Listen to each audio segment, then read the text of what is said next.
We're taught about the 5 Fs like they're a menu and you can just pick one at a time and keep it there. Maybe it'd be fight, flight, freeze, fawn, friend.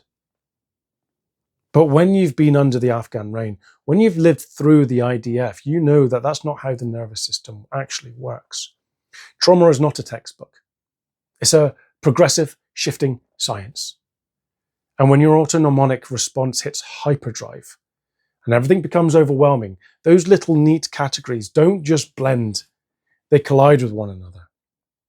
Think back to what you may have learned as a kid. Maybe you learned that you were fawn, to appease, to stay small, to be the friend, so that you wouldn't be the one getting hit.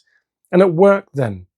But now, in the aftermath, that old software is glitching. When the pressure gets too high, you hit a point of total overwhelm. Your subconscious starts scrambling. It's looking for anything that works, but yet you're still stuck in limbo. You are wide-eyed. You are vulnerable. And that's when these hybrids start taking over. You know the look. On the outside, you're in a freeze. You're stuck in the headlights. You look dormant. Anybody who looks at you says that you've got dead eyes. You're emotionless. People might think that you have checked out. But inside the flight response is screaming at the pace of 1,000 gazelles. Your brain is a supercomputer calculating the room. You're figuring out how to neutralize everything, every single threat. You're mapping out how to kill everyone in the vicinity quickly and efficiently. You are a predator trapped in a statue.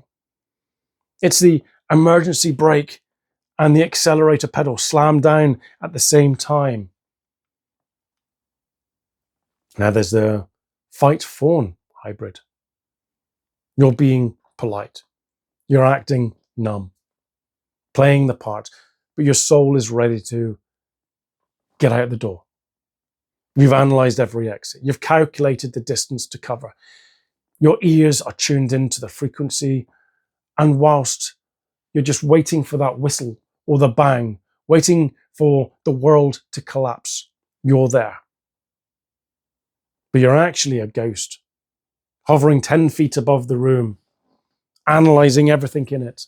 You've counted every single exit. You've planned every exit strategy.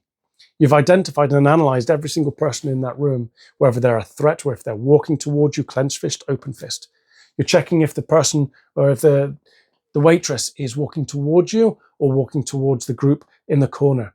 Is the waitress taking their attention? Are they not taking their attention? Can you exit without even being seen by waiting for the waitress to leave? Are there other people in the room? How often do people come and go? You have analyzed everything and you're becoming overwhelmed. This scrambling, this primitive lashing out mixed with emotional numbness is exhausting. It's your brain trying to protect the person that doesn't exist anymore, the older you, by using tools that were meant to be for a war zone. Maybe that war zone could be in Afghanistan or maybe back home when you were 6 years old. You aren't crazy for plotting the exit strategy or the plan to kill everyone in the room or just those lads that are the potential threat. You're just operating in a hybrid state where your past and your present are fighting for control of the steering wheel. You are not in limbo because you're weak. You're in limbo because your survival mode isn't working. And those systems haven't been told that the war is over. Now, the response might overlap. They might seem to scream, but they're all just parts of a system trying desperately to keep you alive and keep you safe.